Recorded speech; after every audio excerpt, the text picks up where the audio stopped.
Hai guys, ketemu lagi sama aku Rini Kutkova di Rini Kutkova Vlog. Dan mungkin bagi teman-teman yang baru nemuin channel aku, kenalin, nama aku Rini, salam kenal. Dan let's join the family menjadi Kutkova family dengan cara subscribe dan tombol lonceng notifikasi pastinya, biar kalau aku upload video baru kalian gak akan ketinggalan guys. Dan bagi teman-teman yang udah subscribe, apa kabar? Semoga kabar baik. Nah oke guys, di video hari ini aku mau ngejelasin sama teman-teman semua sebenarnya gimana sih kehidupan di Ukraina. Karena beberapa hari ini aku dapat beberapa komen lumayan lah ya dari video susahnya tinggal di Ukraina. Jadi di sana banyak komen tanya gimana hidup di Ukraina, kenapa hidup di Ukraina, karena kan pendapatan per kapitanya rendah, terus di Ukraina perang gimana kayak gitu kan. Jadi itu kayak kasih aku ide bikin konten ini kayak gitu guys. Jadi aku mau jelasin sebenarnya kehidupan di Ukraina saat ini tuh seperti apa kayak gitu. Dan sekarang aku akan ceritakan awal mulanya kenapa banyak komen yang nanyain gimana hidup di Ukraina, perang di Ukraina gimana kayak gitu kan. Nah sebenarnya Ukraina itu sekarang damai-damai aja, tapi kenapa sih ada komen yang tanya-tanya seperti itu. Jadi aku akan ceritain bagi temen-temen yang belum tahu aja. Dan sebelum aku bikin video ini itu aku nge-research di Wikipedia, di Google, berita-berita internasional 4-5 tahun lalu. Dan aku juga tanya sama suami aku sebenarnya apa sih yang terjadi di Ukraina kayak gitu. Nah oke, kita langsung aja. Jadi 4-5 tahun yang lalu Ukraina sama Rusia itu hubungannya baik. Oke, kayak gitu guys. As you know, Rusia sama Ukraina tuh deket banget. Dan di sini aku nggak ngomongin politik guys. Jadi aku ngomongin yang suami aku tahu dan yang aku lihat di berita di kayak gitu. Kenapa bisa dikatakan hubungannya baik atau dekat? Karena di Ukraina sini masih banyak orang-orang yang menggunakan bahasa Rusia kayak gitu. Even Ukraina sendiri punya monumen patung yang melambangkan persahabatan antara Ukraina dan Rusia kayak gitu. Dan 4 atau 5 tahun lalu Ukraina itu punya presiden, dan presiden ini itu korupsi. Dan saat itu Rusia kayak ngasih tawaran gitu loh sama sama presiden ini kalau dia bakal kasih hidup yang lebih baik kayak gitu, istilahnya nyogok lah kayak gitu guys. Dan saat itu presiden ini juga udah melakukan banyak sekali korupsi kayak gitu. Dan presiden ini ambillah tawaran dari Rusia itu, dan setelah itu presiden ini itu kayak bikin aturan gitu. Ukraina mau jadi sekutunya Rusia atau European Union kayak gitu. Dan saat itu presiden ini lebih ke jadi sekutunya Rusia kayak gitu guys, karena yaitu tadi dia dapat tawaran yang menggiurkan dari pihak Rusia kayak gitu kan. Dan orang Ukraina sendiri itu lebih pilih jadi bagian dari European Union daripada jadi sekutunya Rusia kayak gitu. Tapi presiden ini masih tetap aja mau bawa Ukraina itu jadi sekutunya Rusia kayak gitu. Dan setelah itu terjadilah demo besar-besaran 5 tahun lalu. Dan demo ini menuntut presiden itu untuk turun dan menuntut untuk gak mau jadi bagian dari sekutu Rusia kayak gitu guys.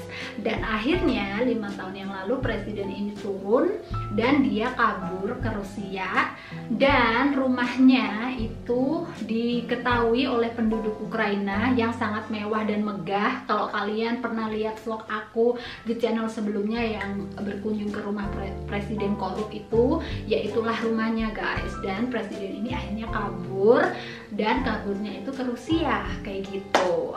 Dan oh my god guys, di tengah-tengah filming ini suami aku kayak nyeletuk gitu. Oh aku baru ingat, setelah demo itu, setelah presiden itu turun dan kabur, Ukraina dapat free visa dari European Union. Karena sebelumnya Ukraina itu nggak dapat visa guys. Jadi ya akhirnya dapat hasil itu kayak gitu. Dan sekarang aku lanjut ke hal peperangan. Karena kenapa sih aku ngomong peperangan juga? Karena emang ini entar berhubungan kayak gitu guys. Jadi karena Ukraina itu letaknya itu di benua Eropa dan deket, jadi Rusia itu pengen taruh militer mereka di negara bagian Ukraina kayak gitu. Jadi di East Ukraine tepatnya, jadi di Ukraina Timur kayak gitu guys. Dan di Ukraina Timur ini ada satu nama region yaitu Crimea, dan Rusia mulai meletakkan militer-militer mereka di wilayah ini kayak gitu guys. Dan aku akan jelasin sama kalian sejarah Crimea ini, kenapa Rusia bisa taruh militer mereka di sana. Jadi Crimea ini adalah wilayah Ukraina yang dalam isinya, yang orang-orangnya itu feature-nya itu nggak bule guys, feature-nya itu lebih ke Turkis, dan mayoritas di sana adalah Muslim.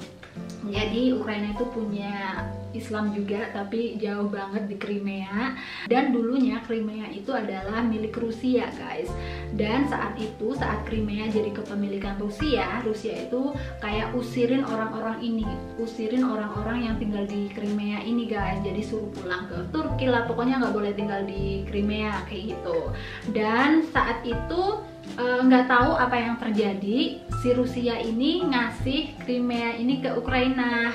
Dan saat Crimea ini menjadi kepemilikan Ukraina, pemerintah Ukraina saat itu bilang lagi sama orang-orang yang dulunya diusir sama Rusia, suruh balik lagi ke Crimea. Jadi diperbolehkan tinggal di Crimea kayak gitu guys. Dan karena itulah, karena sejarah itulah, si Rusia ini mulai kayak bikin militer gitu, perang-perang gitu guys. Dan itu perang terjadi 4-5 tahun yang lalu. Mungkin saat ini nggak perang seperti dulu, tapi setiap harinya itu ada tentara yang meninggal kayak gitu. Jadi kayak perang kecil gitu kali ya, aku nggak tahu, tapi semoga perang ini berakhir. Dan tujuannya Rusia itu pengen ngegabungin wilayah Crimea ini dengan wilayah lain di East Ukraine. Ada dua kota besar di daerah Ukraina Timur itu yang sekarang sedang dikuasain Rusia kayak gitu. Jadi militer Rusia banyak banget di sana. Jadi mereka mau gabungin wilayah antara Crimea dan dua kota ini guys, buat naruh rudal mereka kayak gitu. Dan gimana sekarang kehidupan di Crimea? Di Crimea sekarang itu orang-orangnya agak menyedihkan guys, karena mereka nggak punya listrik, nggak punya air. Kenapa? Karena dulunya kan Crimea jadi kepemilikan Ukraina, jadi semua pasokan air dan pasokan listrik itu datangnya dari Ukraina. Karena daerah Crimea sekarang lagi didudukin Rusia, jadi saluran ini putus guys, jadi air, gas, listrik itu putus. Jadi kehidupan di sana sekarang itu melas banget, menyedihkan, karena mereka cuma bisa dapat air hangat dari pagi sampai sore kayak gitu. Terus listrik juga cuma 4-5 jam dalam sehari, seperti itu guys. Jadi kehidupan di Crimea saat ini adalah seperti itu kayak gitu. Dan dengan kondisi ini Ukraina minta sama United Nations, sama PBB buat kontrol ini Crimea kayak gitu. Tapi si Rusia ini nggak kasih izin kayak gitu loh. Jadi aku nggak ngerti banyak tentang perpolitikan, tapi itu adalah yang dikasih sama suami aku. Jadi informasi yang aku dapat dari suami aku kayak gitu guys. Dan kalau kita mau ke sana itu harus lewat jalur Ukraina, kita nggak bisa lewat jalur Rusia, karena emang wilayah ini itu punyanya Ukraina kayak gitu guys. Jadi kalau kalau kita mau datang dari Rusia it's impossible kayak gitu. Nah, jadi seperti itu guys, kehidupan di East Ukraine dan Crimea kayak gitu. Semoga masalah ini cepat selesai ya kan. Dan kalau kalian pengen tahu juga sebenarnya orang-orang Crimea ini mau gabung Rusia atau Ukraina sih, mereka itu bingung juga gitu loh guys. Dia cannot do anything. Dan untuk pemuda-pemuda yang cukup cerdas, cukup pinter, mereka itu kabur dari Crimea dan mereka pergi ke Lviv, ke Kiev, ke kota-kota yang lebih baik kayak gitu. Dan di sini di Lviv aku juga sering banget lihat orang-orang yang feature-nya itu bukan Ukraina atau bukan bule kayak gitu, lebih ke Middle East kayak gitu. Jadi aku tanya orang-orang ini dari mana, oh ini kaburan dari Crimea kayak gitu. Oh that's good kalau mereka bisa kabur kayak gitu untuk bisa mendapatkan kehidupan yang lebih baik kayak gitu guys. Nah jadi karena masalah inilah ekonomi di Ukraina itu mulai turun, terus duit Ukraina itu nggak strong as before kayak gitu. Jadi emang orang-orang yang tanya tentang kehidupan aku di Ukraina itu reasonable guys, karena mereka tahu apa yang terjadi di Ukraina kayak gitu. Jadi yang aku omongin tadi itu adalah sebagai informasi bagi teman-teman yang mungkin nggak tahu sebenarnya apa yang terjadi di Ukraina kayak gitu guys.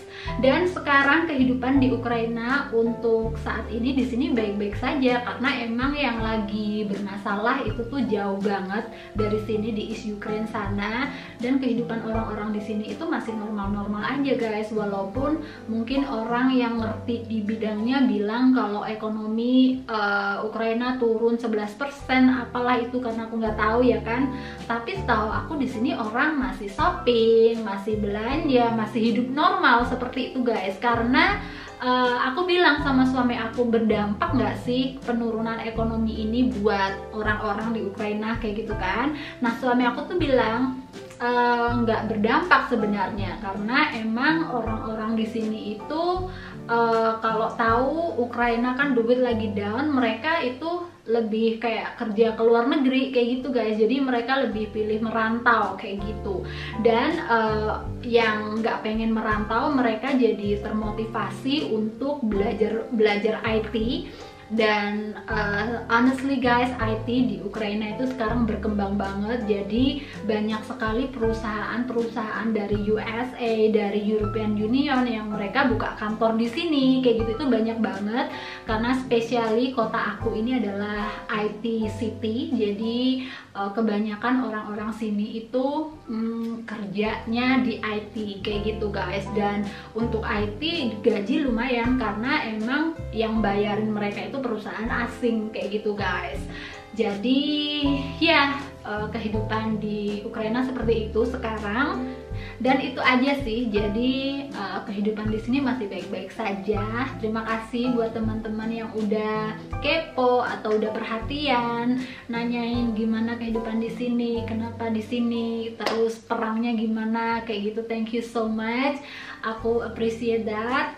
Dan semoga video ini ngasih gambaran sama kalian kalau kehidupan di Ukraina itu seperti apa kayak gitu guys. Dan kalian bisa tahu kalau yang hidupnya sekarang lagi nggak baik, yang keadaan nggak baik itu di East Ukraine kayak gitu. Dan itu pun sedikit banget, kata suami aku cuma 2% dari wilayah Ukraina kayak gitu. But even 2% peace still better.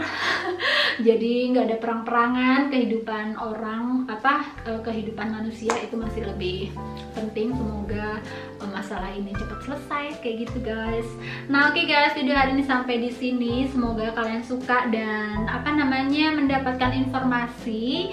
Dan kalau kalian suka dengan video aku, please like. Dan kalau kalian mau komen ataupun tanya-tanya, kalian bisa tulis komen kalian di bawah. Dan jangan lupa subscribe untuk jadi Klutkoff family.